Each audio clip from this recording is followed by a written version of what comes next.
اهلا بيكم في قناتي عالم منار. لو اول مره بتتابعوني وحابين يوصلكم كل وصفاتي وفيديوهاتي، دوسوا سبسكرايب وفعلوا جرس النوتيفيكيشن علشان يوصلكم كل جديد. النهارده جايه لكم بريفيو عن منتج حلو قوي. المنتج ده طبعا اسمه معروف جدا واتشهر جدا في الفتره اللي فاتت دي. طبعا في بنات كتيره اكيد تعرف الاسم ده، اسمه ستارفل. ده غسول وايتنينج مبيض للبشره، وفي نفس الوقت تنظيفه عميق جدا جدا. طبعا الفترة اللي فاتت الاسم ده انتشر وفي ناس كتيرة قوي جربته، فطبعا اتعددت الآراء حواليه بطريقة يعني بصراحة منقطعة النظير. يعني في ناس قالوا عليه انه حلو قوي، في ناس قالوا عليه انه هو يعني مش مستاهل خالص الضجة ولا الشهرة اللي هو اخدها دي يعني، وفي ناس قالوا عليه انه هو متوسط، يعني لا حلو ولا وحش. طيب، التجربة بتاعتي بقى مختلفة شوية. بصوا، انا هقول لكم على حاجة. انا اساسا بشرتي من نوع اللي هي نقدر نقول عليها ان هي مايلة للجافة شوية. المايلة للجافة دي شوية هتلاقي معظم انواع الغسول بتنشفها، لان طبعا البشرة الجافة اصلا هي اكتر بشرة عرضة للجفاف، وبتتبهدل طبعا في سيزن الشتاء يعني.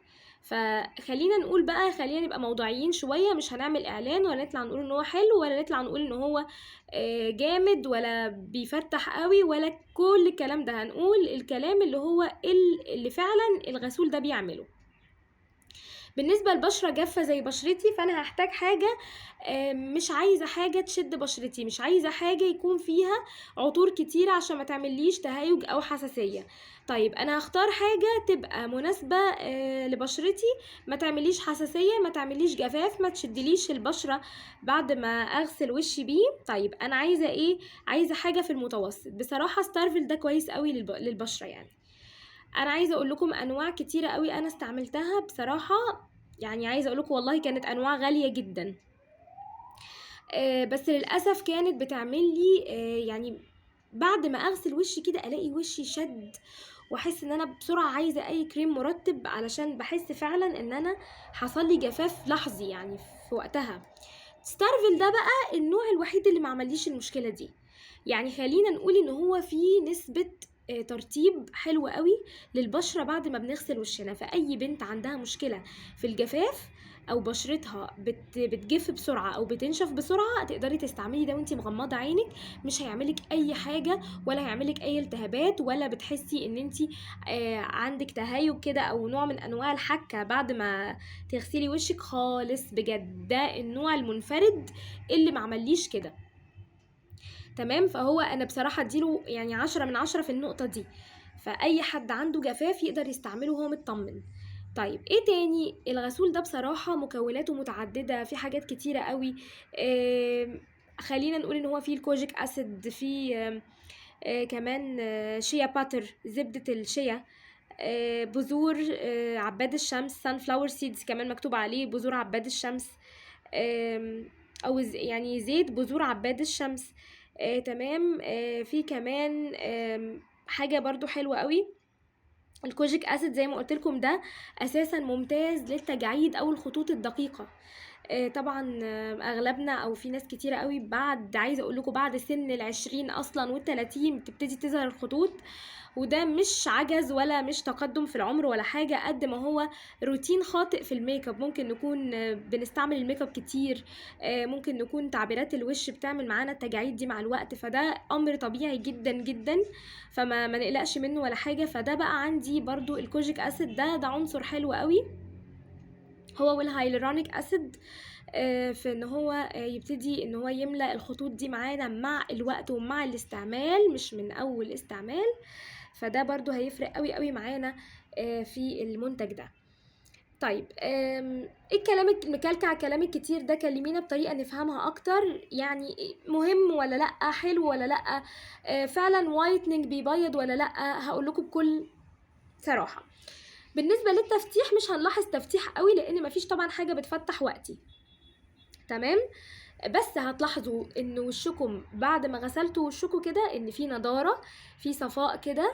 فعلا لو جيتوا تجربوا او تعملوا تيست على نظافة البشرة، لو جبتوا قطنة وحطيتوا عليها ميك اب ريموفر، هتلاقوا ان فعلا القطنة بتبقى نظيفة. فمعنى كده ان هو انا معايا غسول بينظف بعمق، فمش محتاجه ان انا اساسا استعمل بعديه ماء ميسلر او اي حاجه تانية. يعني معناها انه نسبه تنظيفه حلوه. بنعمل الاختبار ده فعلا بعد ما بنغسل بالغسول. لو لقينا ان القطنه فيها ميك اب او القطنه طالعه مش نظيفه، معناه ان الغسول ما نضفش البشره كفايه. لكن لما بنلاقي القطنه نظيفه يبقى معناها ان هو تغلغل بعمق في البشره ونضف كل الاتربه اللي فيها او كل حتى اثار الميك اب اللي فيها. ايه تاني؟ طيب كلميني اكتر عن سعره، عن كميته، ايه الدنيا؟ طيب كميته 200 ملي. طبعا دي كمية حلوة قوي، وزي ما قلت لكم 200 ملي بتقعد معانا، ممكن تكفينا شهر او ممكن اكتر كمان. طيب بالنسبة لسعره، سعره ب140 جنيه. تمام. طبعا في ناس ممكن تقولي انا شايفة ان سعره عالي شوية. طبعا هو سعره عالي بالنسبة لانواع غسول كتيرة جدا، ما وصلتش للنص يعني. طيب بس انا بصراحة شايفة ان هو مش عالي، في انواع غسول انا جبتها اعلى بكتير، فبالنسبة لي هو كويس على كميته. طيب ايه تاني ممكن نقدر نتكلم فيه؟ بيفتح بقى البشرة ولا لأ؟ بصراحة لأ. يعني انا مش هقول لكم ان هو بيفتح تفتيح فوري ورهيب ومن اول استعمال هتلاقي البشره بقت فاتحه، طبعا ده مش حقيقي. واللي هيقولك كده يبقى بيبيعلك الوهم، لان طبعا الحاجات اللي فيها وايتنينج دي ما بتبانش من اول استعمال، ولا حتى من اول ولا تاني عبوه هتستعمليها. الموضوع ده عايز روتين متكرر وعلى وقت بعيد. ممكن ابتدي الاحظ درجة بسيطة او نص درجة كمان في التفتيح، يعني مش هلاحظ ان انا بقيت من درجة لدرجة تانية خالص. مفيش يا جماعة الكلام ده، واي حد هيقولك كده يبقى عايز يبيع وخلاص. تمام. فطبعا دي برضو حاجة حبيت اقول لكم عليها. طيب فيس اند بادي. طيب فيس اند بادي دي ايه يعني؟ معناها ايه؟ معناها ان انا اقدر استعمله على جسمي كمان. ممكن اقدر استعمله. طالما قال لي فيس اند بادي يعني ممكن استعمله على منطقة الرقبة، ممكن استعمله طبعا في الجسم. يعني طالما كاتب كده فاي ثينك ان هو يقصد انه للوش وكمان للجسم. بارابين فري ما فيهوش طبعا البارابين او ما فيهوش الحاجات اللي هي المواد الكيميائيه الضاره اللي ممكن تعمل لي مشاكل في البشره، فدي حاجه بتطمني جدا. all skin types. طب دي حاجة بتطمن اكتر، لان في ناس بشرتها مختلطة، في ناس بشرتها جافة، في ناس بشرتها دهنية، ولو اني ما برجحهوش قوي للبشرة الدهنية لان في منتج مخصوص ليه، حتى العبوة لونها ازرق. فممكن نستعمل البشرة المختلطة تستعمله، والبشرة الجافة البشرة الدهنية برجح لها اكتر اللي باللون الازرق، لان فعلا في بنات جربته بتقول ان هو حلو قوي، بيمنع تكوين الحبوب، وفي نفس الوقت برضو بيقفل شوية من حجم المسام او بيصغر حجم المسام الواسعة، لان دي يعني تقريبا حاجة ملحوظة جدا في البشرة الدهنية، ان حجم المسام بتاعتها واسعة شوية، فده تقريبا بيصغر المسام. انا بتكلم عن المنتج اللي لونه ازرق بس عشان اللخبطة اللي بتحصل.